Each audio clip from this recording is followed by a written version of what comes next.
Okay, so we're back to the panel. Yeah. Okay.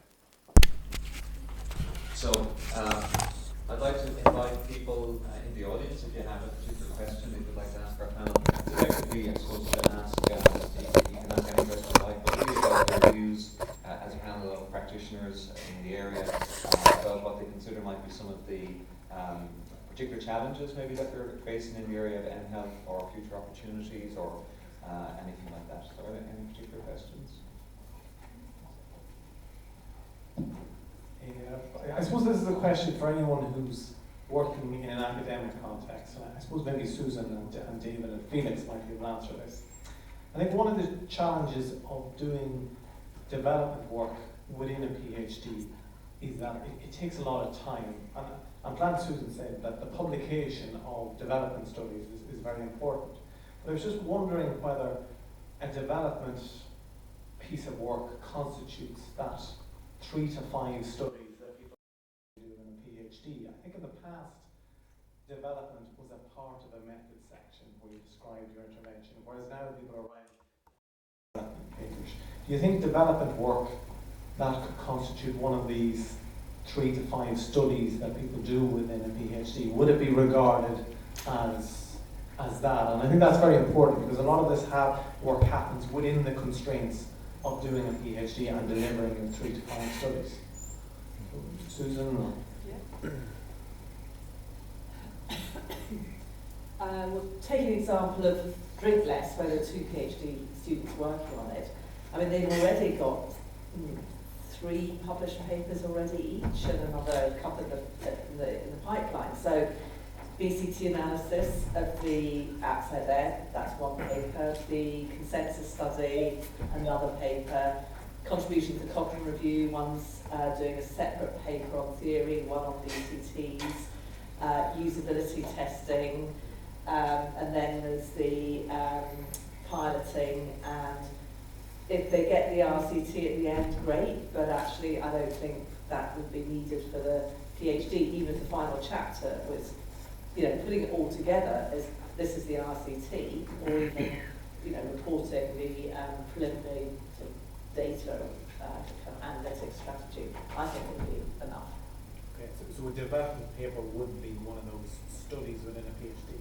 Well, they've got several published papers, and it's all developmental work. Well, time will tell, but I'd be very disappointed if they don't get their PhDs. Anyone else like to comment? Or we take another question? You go.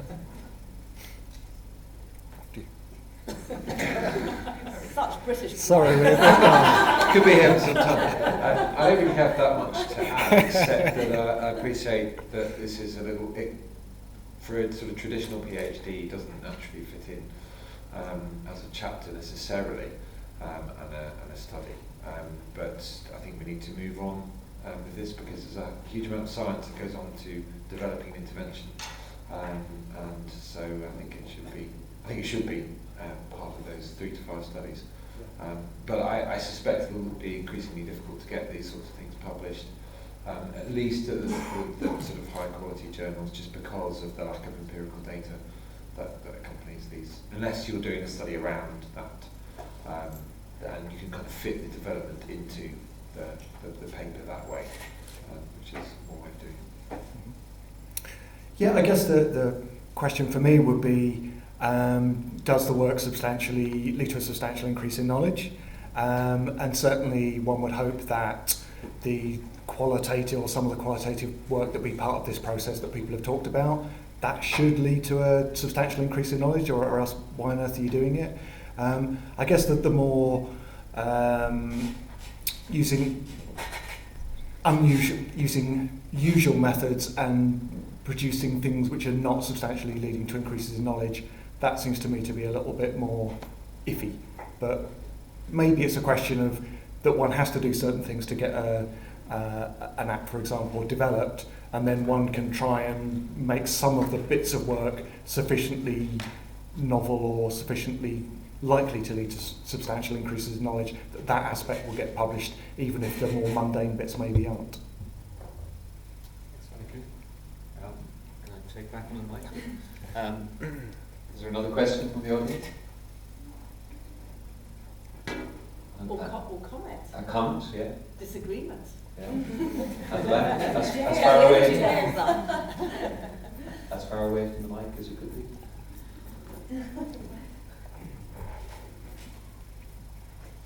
She's a slow learner. Just in terms of behaviour change apps, and I guess a lot of this has been about behaviour change, and I think it kind of maybe relates to the last question, that there's a lot of development, how we developed this, how we got this, but there isn't that much that seems to suggest to me that this affected smoking cessation. One of the studies that was quoted was a weight loss study where it was the weight loss went from 21% to 29 to 32%. It's very seldom get those sort of definitive type numbers in behaviour change studies. You get sort of changes in attitudes, changes in beliefs, and so on. But very little. Maybe it's because it's beyond the scope of a PhD to actually affect that sort of study. But it does seem to be the rationale behind most of what goes on in sort of behaviour change terms, and that the rationale then is kind of held back a little because the complexity required to determine whether a behaviour change intervention actually changes behaviour is beyond the sort of scope of current research models. Good. Glad we got some disagreement going. Well, if you were to look at Cochrane collaboration reviews, which are the sort of gold standard reviews, you'll find, I don't know how many, but definitely tens, if not hundreds, of systematic reviews of literature reporting evidence of effectiveness of interventions that have behaviour as the outcome. So I think there is a lot out there. I mean, earlier today we talked about how there's a lot of literature in different silos. So people are, working in certain domains and maybe aren't aware of what's happening in other domains. But I would just say go to Cochrane as a startup, and you'll find a lot. Anyone else like to comment from the panel? Yeah. It's completely off the point, but what the hell? In terms of PhD studies which could usefully lead to the development of interventions, I'd just like to encourage people to consider the idea of systematic reviews of qualitative studies and qualitative meta-syntheses. So I've been involved in a few of these now, and I think the results of them are really interesting, and they really do get a good sense of context, which one doesn't get from a lot of quantitative studies and a lot of individual qualitative studies. One can really see where the differences arise between qualitative studies done with different populations or in different countries or with different behaviours or whatever the difference is. So that would be a thing which could certainly very easily be slotted into a PhD, which I think would be a really useful way of advancing knowledge. So completely off the point, but there we are. Just a comment myself, not in relation to this, but I'm struck during the day. This is our second of these conferences, and I think this is one of the ways it's an answer to my question in essence. But I'm wondering about when we have these meetings, I'm always struck by the fact that people who work in industry, I suppose, express their desire to work more closely with clinicians, and clinicians express their desire to work more closely with industry and IT companies. I'm just wondering if people have any views, comments, or success stories in terms of how that could happen more effectively. Avril. Well, I suppose just being a clinician, first and foremost, and that's really, and I suppose I did have to kind of leave my job to be able to pursue it. I think one question I got asked at the National Healthcare conference last year was, would there have been any way that you could have stayed at your job and still, carried out and done what you're doing? And to be honest, I think at this point, probably not, just because the amount of time that it's taken to do it. But I would love to see, I think, like even from my own physio department, just from me, doing it, like now there's about 2 or 3 others that are now working on projects within the hospital, that they're trying to now commercialise, with the hospital. But it's kind of, I think they have so much ability as even clinicians, I think themselves have so much ability, and they have great scope, and obviously they know the day-to-day workflow, they know what works, what doesn't work, in the system that's there. And what I found is even finding people from totally different industries, not just industry and healthcare, but totally random industries that you wouldn't. I think they're the true disruptors that can really come to healthcare. And I think I believe that's what healthcare needs, is something like a bit of a kick to change things, because I think we keep building on what's wrong, and keep putting more pieces on top, essentially, without sort of going back to the root. And so I think clinicians working with people that might necessarily not be even in the healthcare industry, but a totally different industry that has worked really well, and I think that's kind of the way to go, to be honest. Sean, would you like to comment on your experience?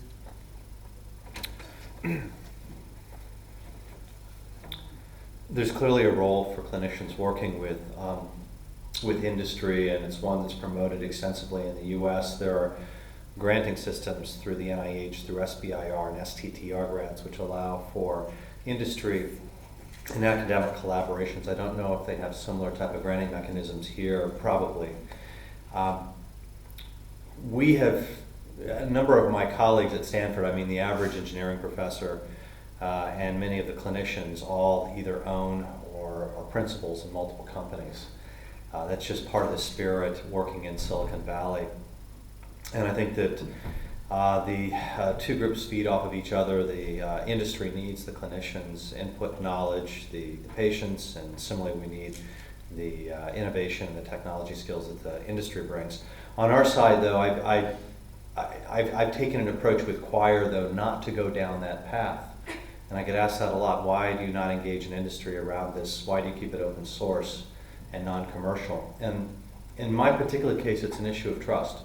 I've been watching this space from an outcomes standpoint for the last 15 years, waiting for somebody to develop such a platform. And I've seen a number of industries try to do this and all fail, many times because the physicians didn't trust companies to either own the data, have control of the data, or the financial models around it. So I just decided that we were going to go non-commercial and give it all away for free. And I found, for whatever reason, that model is working here. That's not to paint industry in a bad light. It's just, in this particular case, that's the approach we've taken. Any other comments?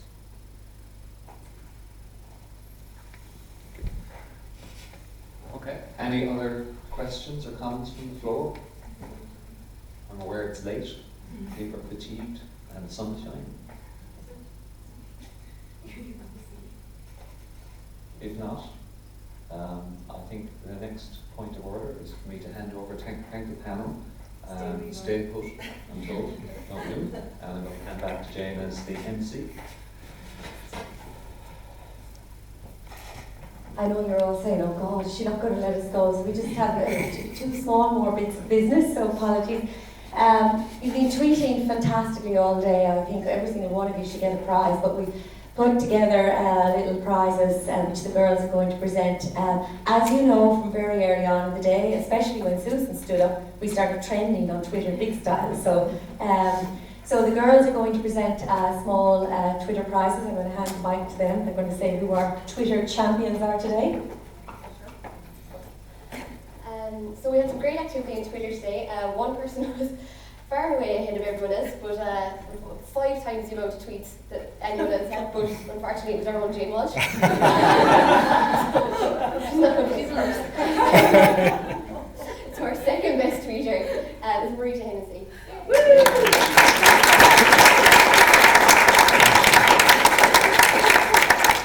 Well done, Marita. I think there should be exactly all the Twitter prizes together. So moving on then to the most popular tweet was one from Noel Tarrant, a photo of his poster.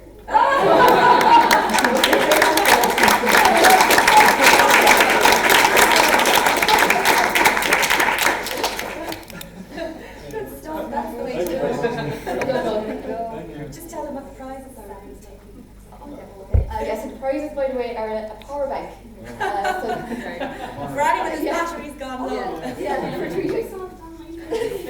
And finally, on to our committee's choice. Unfortunately, I think he's left, but it's gone to Ronan Conway, who tweeted during Felix's talk, targeting Eagles playing Aaron Ramsey in midfield and tailoring Eagles getting Ramsey to Mark Rooney. Wales beat England in hashtag Euros 2016.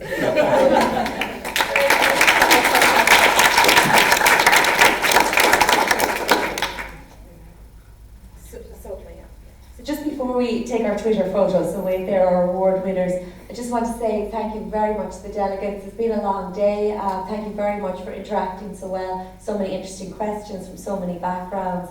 It's been an absolute pleasure. You're the reason we've had the conference after all. And of course, we know the real reason you've come here is not because Galway forecast was good today, but because of our magnificent lineup of speakers. I want to thank the people who gave a short presentation, absolutely fantastic. And our key presentations today who are sitting here with their expertise, as was so eloquently said by Denise earlier, Jane, so much expertise in the room, quick, lock the door. So guys, if you can't get out, it's Denise's fault. So as a very small token of our appreciation, we have something small the girls are going to give you to say thank you very much. And so as the girls are doing that, just to say thank you to everybody, to acknowledge Mary Whittaker who have supported today's event, also the Irish Research Council who funded the Centre for Pain Research, and of course the School of Psychology. So with that we will close proceedings and thank you very much.